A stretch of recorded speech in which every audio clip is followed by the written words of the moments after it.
स्वागत करते हैं सभी साथियों का एक बार पुनः भारतीय विजन क्लासेस पर। आज हम हिंदी व्याकरण का एक महत्वपूर्ण टॉपिक वाक्य लेकर आ गए हैं। आज हम वाक्य की परिभाषा, वाक्य के प्रकार पढ़ेंगे और बहुत ही बेहतरीन तरीके से पढ़ेंगे और वाक्य को समझेंगे और वाक्य से संबंधित जो भी प्रश्न प्रतियोगी परीक्षा में पूछेंगे सबका जवाब हम आसानी से जान सकेंगे। तो चलिए प्रारंभ करते हैं। यह जो क्लास है, यह क्लास बीपीएससी टीआरई 4.0 की तैयारी कर रहे विद्यार्थियों के लिए बहुत ही महत्वपूर्ण है। साथ ही साथ जो भी विद्यार्थी किसी भी प्रतियोगी परीक्षा की तैयारी कर रहे हैं, अगर आपका टॉपिक व्याकरण है और व्याकरण में वाक्य है तो आपके लिए भी बहुत ही महत्वपूर्ण है। साथ ही साथ एनसीईआरटी क्लास 10 के जो विद्यार्थी हैं, हिंदी में यह वाक्य पढ़ना उनको अनिवार्य है, तो उनके लिए भी बहुत ही महत्वपूर्ण है। चलिए प्रारंभ करते हैं इस वाक्य को।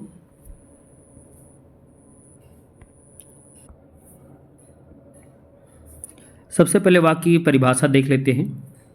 दो या दो से अधिक शब्दों या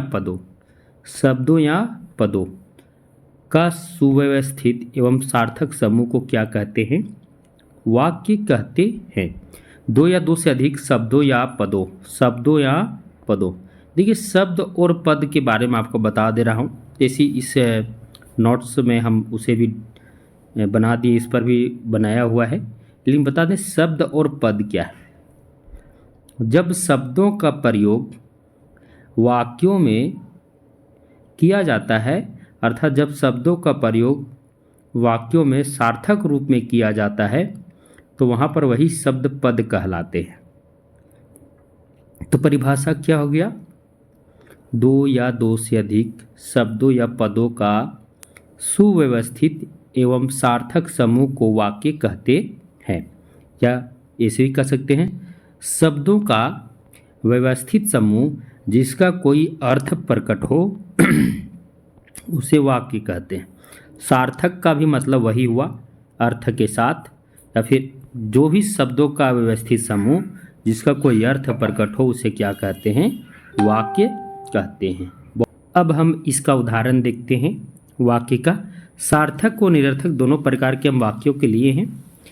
सार्थक में देखिए, राम गेंद खेलता है, बिल्कुल सार्थक है। इससे साफ अर्थ इसका निकल रहा है, राम क्या कर रहा है? तो गेंद खेलने का काम कर रहा है। गेंद है, राम खेलता, देखिए दोनों में बहुत अंतर हो गया, ये निरर्थक, इसका कोई अर्थ नहीं है। दूसरा, मोहन पटना जाता है, इधर है पटना जाना मोहन, बिल्कुल क्या है? ये निरर्थक है। वह बीमार है, वह राम था कि है क्या ना, देखिए इसका कोई अर्थ है। इसमें भी शब्दों का प्रयोग है लेकिन सुव्यवस्थित प्रयोग नहीं है।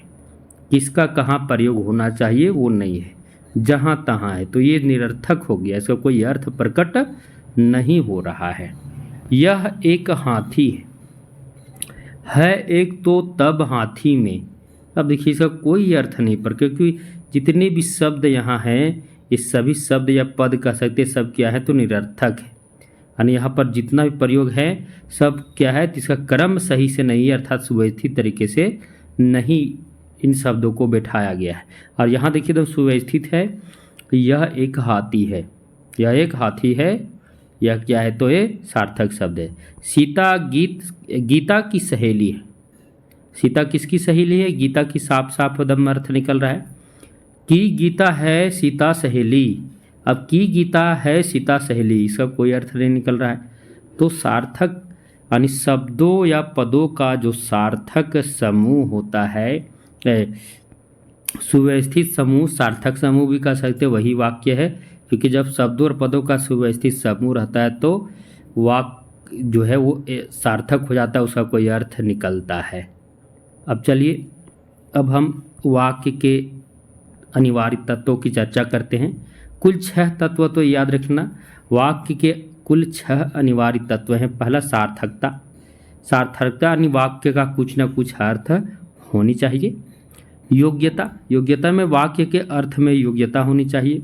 आकांक्षा, वाक्य अपने आप में पूरा होना चाहिए, यानी जो भी वाक्य वो पूरा होना चाहिए, ऐसा नहीं अधूरा नहीं होना चाहिए। निकटता यानी शब्दों में परस्पर निकटता होनी चाहिए। पदक्रम, शब्द में पदों का निश्चित क्रम होना चाहिए।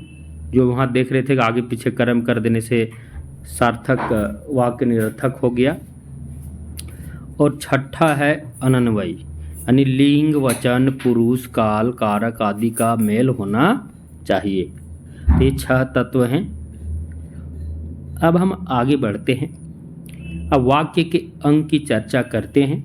वाक्य के 2 अंग होते हैं, एक होता है उद्देश्य, एक होता है विधेय। एक होता है उद्देश्य, एक होता है विधेय। हम दोनों की चर्चा करते हैं। उद्देश्य किसे कहते हैं? वाक्य में जिसके बारे में कहा जाता है वह उद्देश्य होता है। अर्थात कह सकते हैं वाक्य में जिसके बारे में कहा जाता है उद्देश्य होता है। अर्थात कर्ता, वाक्य में जो कर्ता होता है ना, तो कर्ता ही वाक्य का उद्देश्य होता है, याद रखिएगा। वाक्य में जो है कर्ता ही क्या होता है? तो वाक्य का उद्देश्य होता है। अब उद्देश्य के भी 2 भाग होते हैं। एक तो कर्ता होता है मुख्य रूप से। अब कर्ता का विशेषण या उससे संबंधित जो भी शब्द होते हैं वे सभी सभी उद्देश्य होते हैं। अर्थात कर्ता से संबंधित, यानी कर्ता का विशेषण हो सकता है या उससे संबंधित जो भी शब्द हो सकता है। जैसे उदाहरण हम आपको समझाने का प्रयास करते हैं। जैसे राम गेंद खेलता है। अब राम ऐसा भी हो सकता है कि बहुत तेज दौड़ने वाला राम गेंद खेलता है। तो बहुत तेज दौड़ने वाला राम, ये पूरा क्या हो गया? उद्देश्य हो गया। हाँ, पूरा उद्देश्य हो गया। जो पूरा जो है पूरा राम का ही है, यानी राम के संबंधित सभी शब्द हैं, यानी कर्ता से संबंधित जितने भी शब्द होते हैं वे सभी उद्देश्य ही होते हैं। तो वाक्य में जिसके बारे में कहा जाता है वो उद्देश्य होता है, अर्थात कर्ता ही उद्देश्य होता है। अब यहाँ देखिए विधेय। विधेय जो होता है उद्देश्य अर्थात कर्ता के विषय में जो कुछ कहा जाता है वह विधेय कहलाता है। अर्थात तो वाक्य में उद्देश्य के बाद जो कुछ शेष रहता है वह विधेय ही होता है। इसे समझिए तो कर्ता के बारे में, जैसे राम गेंद खेलता है, कौन गेंद खेलता प्रश्न कीजिए, कौन से प्रश्न कीजिएगा तो आपको क्या मिलेगा? उद्देश्य का पता चल जाएगा। उद्देश्य कौन है? तो कौन गेंद खेलता है? तो राम गेंद खेलता है। तो राम क्या हो गया? उद्देश्य। अब उसके बाद राम गेंद खेलता है। अब कर्ता से प्रश्न कीजिए राम क्या करता है? तो गेंद खेलता है। तो गेंद खेलता है, ये टोटल क्या हो गया? इधर जो बच गया वो विधेय हो गया। तो यही चीज़ होगा उद्देश्य अनिकर्ता, अर्थात वाक्य में जिसके बारे में चर्चा हो वो क्या होता है? उद्देश्य। और उद्देश्य के बारे में जो कुछ कहा जाए वो क्या होता है? विधेय होता है। बहुत ही आसान है। अब आगे चलते हैं। विधेय के 6 भाग होते हैं। कितने भाग? 6 भाग। पहला क्रिया, दूसरा क्रिया का विशेषण, तीसरा कर्म, चौथा कर्म का विशेषण, पांचवा पूरक जिससे वाक्य पूर्ण हो जाता है, और छठा पूरक का विशेषण। ये 6 भाग होते विधेय के। उदाहरण से समझेंगे, उद्देश्य और विधेय की पहचान भी करेंगे बहुत ही आसान तरीके से। मुझे कल दिल्ली जाना है। अब देखिए प्रश्न आप ऐसे भी कर सकते हैं, अगर जल्दी मतलब मिल ही जाएगा। यहाँ कौन या किसी से प्रश्न कीजिए, किसे कल दिल्ली जाना है? तो मुझे जो है उसे कल दिल्ली जाना है। तो उद्देश्य हो गया। हम बताए थे कर्ता ही क्या होता है? उद्देश्य। अब कर्ता के विषय में क्या चर्चा है, अर्थात मुझे के बारे में क्या कहा गया है? तो मुझे के बारे में कहा गया है कल दिल्ली जाना है। मुझे कल दिल्ली जाना है, तो कल दिल्ली जाना पूरा क्या हो गया? विधेय हो गया। राम मोहन का अच्छा दोस्त है। अब यहाँ देखिए मोहन का अच्छा दोस्त कौन है? तो राम है। या फिर वाक्य में किसके बारे में चर्चा है? तो राम मोहन का अच्छा दोस्त है, तो राम के बारे में चर्चा है। राम के बारे में क्या चर्चा है? तो राम के बारे में यही चर्चा है कि मोहन का अच्छा दोस्त है। तो जिसके बारे में चर्चा है होती है वो उद्देश्य, और उद्देश्य के बारे में जो कुछ चर्चा है होती है उसे क्या कहते हैं? विधेय। तो राम के बारे में क्या चर्चा है? तो मोहन का अच्छा दोस्त है, क्या हो गया? पूरा विधेय हो गया। तीसरा उदाहरण देखिए, तेज दौड़ने वाला लड़का आज धीमा दौड़ रहा है। फिर से उसी प्रकार देखेंगे किसके बारे में चर्चा है? तो इस लड़के के बारे में चर्चा है। अब लड़का के साथ संबंधित शब्द है तेज दौड़ने वाला लड़का, ये इसकी विशेषता है। तो पूरा उद्देश्य हो गया। अब तेज दौड़ने वाला लड़का क्या कर रहा है? आज धीमा दौड़ रहा है। क्या कर रहा है? आज धीमा दौड़ रहा है। तो पूरा क्या हो गया? आज धीमा दौड़ रहा है, ये पूरा विधेय हो गया। तो मुझे उम्मीद है कि आप उद्देश्य और विधेय के बारे में समझ ही गए होंगे। अब हम आगे बढ़ते हैं, वाक्य के प्रकार देखते हैं। तो वाक्य के प्रकार पर चलते हैं। सबसे पहले क्रिया के आधार पर चलते हैं। क्रिया के आधार पर वाक्य के 3 प्रकार, कर्तृवाच्य, कर्मवाच्य और भाववाच्य। ये भी आपको अलग से टॉपिक के आधार पर इसे पढ़ना पड़ता है। रचना के आधार पर वाक्य के 3 प्रकार, जो सबसे स्पेशल है भी आइए है, सरल वाक्य, संयुक्त वाक्य और मिश्रित वाक्य। और अर्थ के आधार पर वाक्य के कितने प्रकार होते हैं? तो अर्थ के आधार पर वाक्य के 8 प्रकार होते हैं। विधानवाचक, निषेधवाचक, यहाँ छूट गया, निषेधवाचक होगा, प्रश्नवाचक, आज्ञावाचक, इच्छावाचक, संदेहवाचक, संकेतवाचक और विस्मयवाचक। यानी क्रिया के आधार पर वाक्य के 3 प्रकार, रचना के आधार पर वाक्य के 3 प्रकार और अर्थ के आधार पर वाक्य के 8 प्रकार। अब हम रचना के आधार पर सबसे पहले शुरू करते हैं। तो रचना के आधार पर वाक्य के कितने प्रकार? 3 प्रकार। सबसे पहला सरल वाक्य, बहुत ही महत्वपूर्ण है रचना के आधार पर, क्योंकि इसको ही जानना थोड़ा मुश्किल हो जाता है, तो इसे अच्छा से पढ़ लें। जिस वाक्य में एक ही उद्देश्य और एक ही विधेय होता है वह सरल वाक्य कहलाता है। सरल वाक्य की पहचान क्या ट्रिक है? जिस वाक्य में एक ही उद्देश्य होगा और एक ही विधेय होगा वह सरल वाक्य कहलाता है। मुख्य रूप से उद्देश्य एक ही होगा। सरल वाक्य को साधारण वाक्य भी कहा जाता है। सरल वाक्य में मुख्य क्रिया, जिसे कह सकते समापिका क्रिया, एक ही होता है। यानी क्रिया अगर बहुत सारे भी आए हैं परंतु जो मुख्य क्रिया है वो एक ही संपन्न होगा। सरल वाक्य में कर्ता एक ही होता है परंतु कर्म एक से अधिक हो सकता है। अभी बोले सरल वाक्य में जो उद्देश्य है, उद्देश्य एक ही होता है परंतु विधेय एक से अधिक हो सकते हैं। आगे चलते हैं, देखिए उदाहरण से समझिएगा, ज़्यादा समझ में आएगा। सरल वाक्य में तो बिल्कुल साधारण रहेगा। क्या रहेगा? बिल्कुल साधारण। जैसे मोहन गेंद खेलता, एकदम साधारण है। यहाँ मोहन द्वारा सिर्फ गेंद खेलने की बात हो रही है।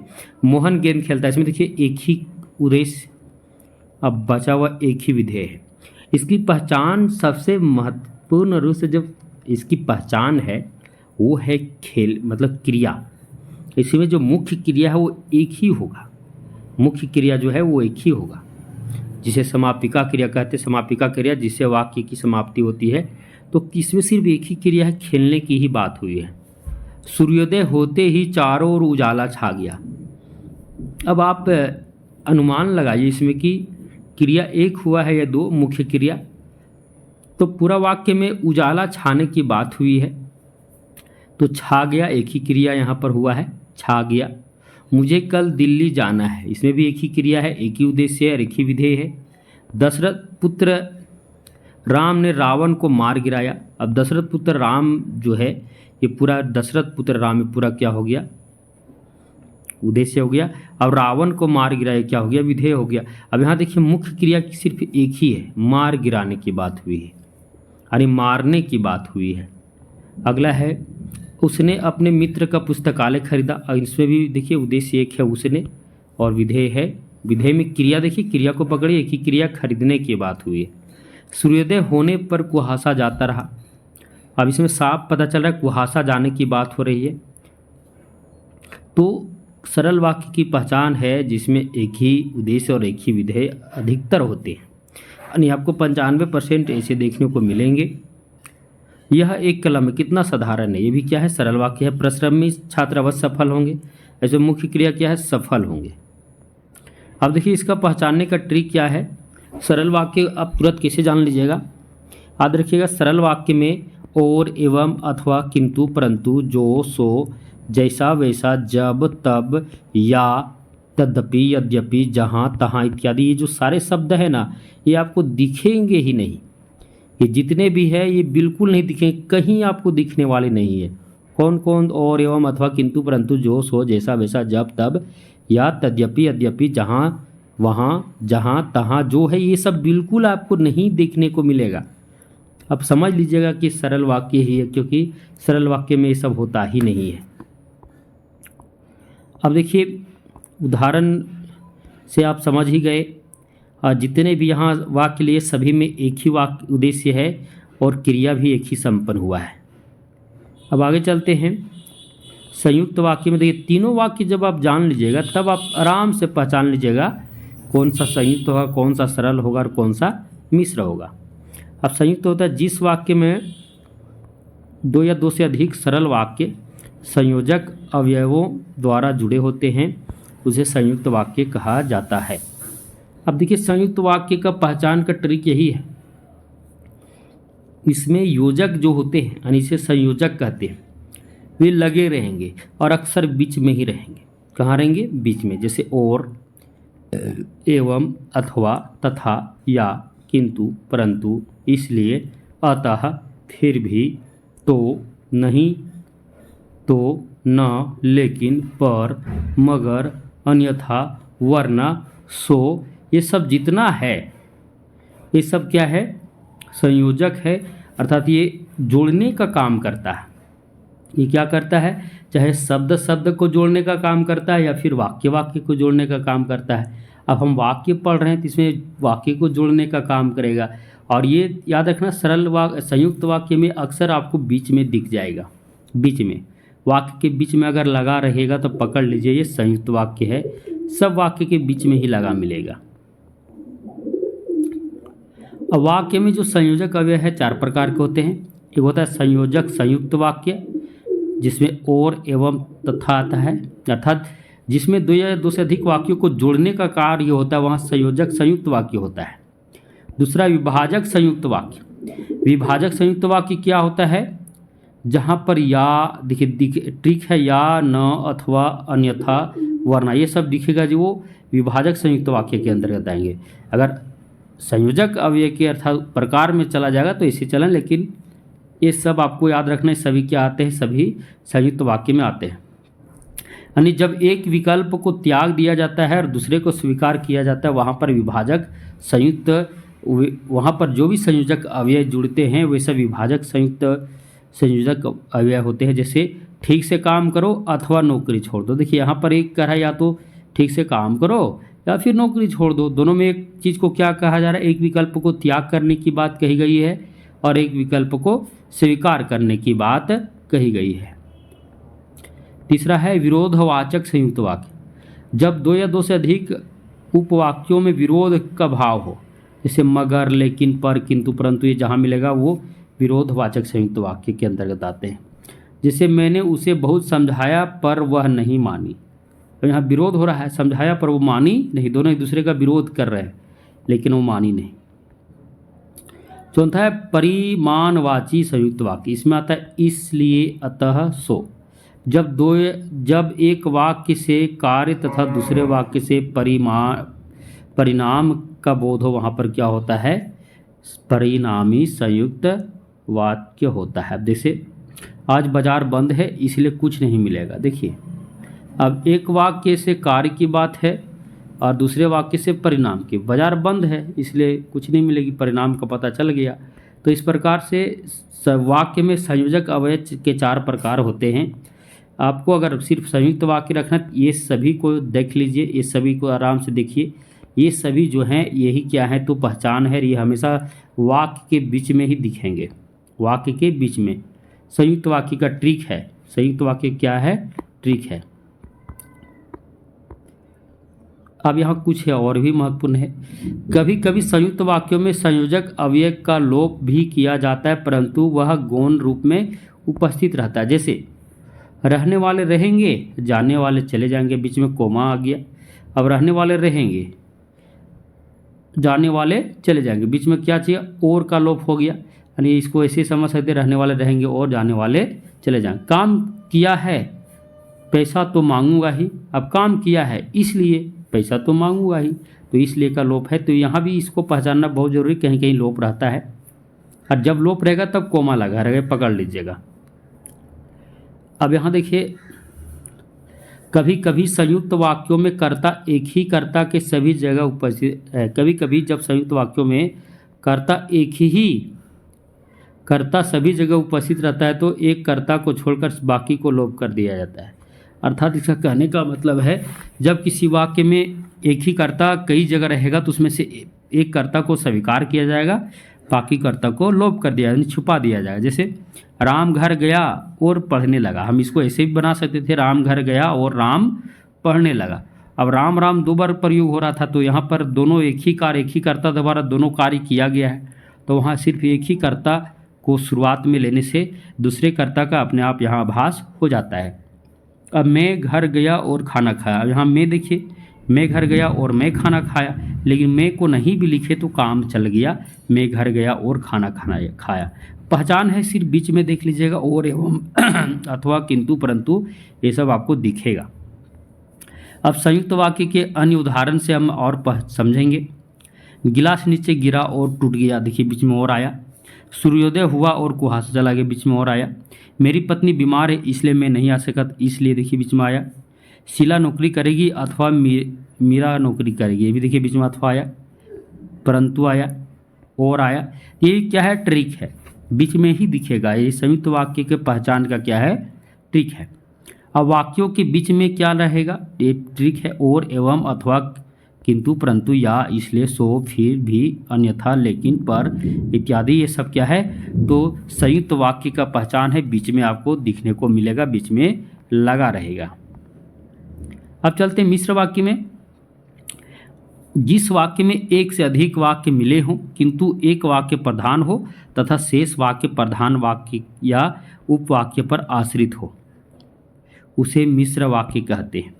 यहाँ कहने का तात्पर्य है, जिस वाक्य में एक से अधिक, एक से अधिक वाक्य मिले जिसमें से एक वाक्य प्रधान हो, बाकी शेष उस पर आश्रित वाक्य हो, उसे मिश्र वाक्य कहते हैं। या जिस वाक्य में एक प्रधान वाक्य या उपवाक्य हो, वाक्य या उपवाक्य बात एक ही हुआ, तथा शेष आश्रित वाक्य या उपवाक्य हो, यानी किसी भी वाक्य में एक प्रधान वाक्य हो, बाकी जो भी वाक्य हो वे प्रधान वाक्य पर क्या हो, आश्रित हो, उसे क्या, उस वाक्य को क्या कहते हैं, मिश्र वाक्य कहते हैं। अब इसका पहचान का ट्रिक है कि जिस वाक्य में एक प्रधान वाक्य या उपवाक्य हो तथा शेष आश्रित वाक्य या उपवाक्य कैसे जुड़े हो, जो आश्रित होते हैं ना, याद रखिएगा, जो आश्रित होते हैं वे कि जो जैसा वैसा, क्योंकि जितना उतना, जब तब, जहाँ वहाँ, जिधर उधर, अगर, यदि, तो, यद्यपि, यद्यपि शब्दों से क्या होते हैं, आपस में जुड़े होते हैं। इसका क्या है, पहचान है। जैसे अब देखिए, राम ने मुझसे कहा कि, बीच में क्या आ गया, की आ गया। कि कभी कभी संयुक्त में भी देखने को मिलता है। मैं उस लड़की को जानता हूँ जिसकी, देखिए पहचानने का ट्रिक है, जिसकी आ गया, किताब खो गई, तो ये जिसकी है, ये क्या है, आश्रित है। मैं वही मकान खरीदा है जहाँ, देखिए जहाँ आ गया, पहचान का ही ट्रिक है। जहाँ, देखिए हम बताए थे ऊपर, जहाँ जो लड़का यहाँ आया था, देखिए अब यहाँ जो आया, ये ट्रिक है, वह बहुत बीमार है। जो आया तो ये आश्रित हो गया किस पर, वह बीमार है, ये प्रधान है, ये आश्रित हो गया। वह लड़का बहुत तेज है क्योंकि वह पढ़ता ही रहता है, अब क्योंकि लग गया इसके साथ, ये आश्रित हो गया। अगला, मेरे पास एक खिलौना है जो बैटरी से चलता है, अब जो शब्द आ गया, अब जो बैटरी से चलता है पूरा क्या है, आश्रित है, ये क्या है, प्रधान है। तो इसका ट्रिक क्या है, इसका ट्रिक ये है कि इसमें दिखेगा बीच में भी या फिर शुरुआत में भी कि जो जैसा वैसा, क्योंकि जितना उतना, जब तब, जहाँ जिधर उधर, यदि तो, यद्यपि तद्यपि, ये आपको क्या मिलेगा, देखने को मिलेगा। ये इसका क्या है, तो ट्रिक है।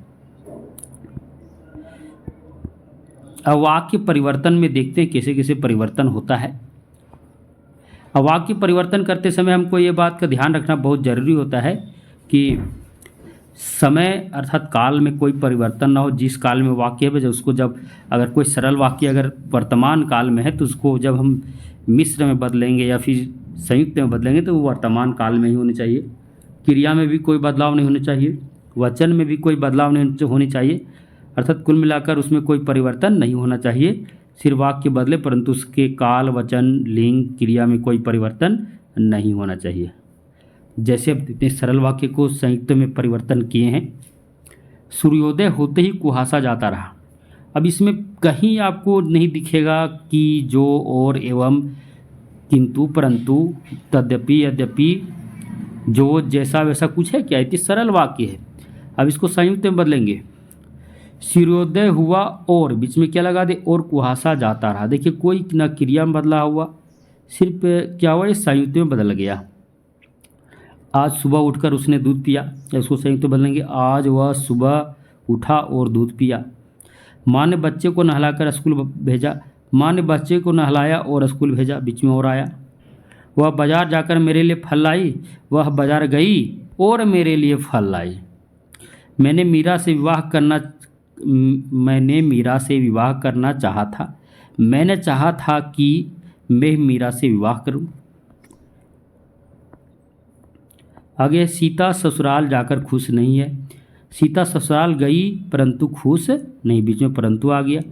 अब देखिए संयुक्त वाक्य में देखिएगा, संयुक्त वाक्य में दो या दो से अधिक क्रिया भी आ जाता है। कम से कम दो क्रिया होगा। मुख्य क्रिया कितना संपन्न होगा? कम से कम मुख्य क्रिया दो संपन्न होगा। सूर्योदय हुआ, अब यहाँ होने की बात हुई। अब कुहासा जाता रहा, जाने की बात हुई। वह सुबह उठा, उठने की बात हुई। और दूध पिया, पीने की बात हुई। तो संयुक्त वाक्य में कम से कम दो क्रिया आपको दिखेंगे और वही मुख्य क्रिया।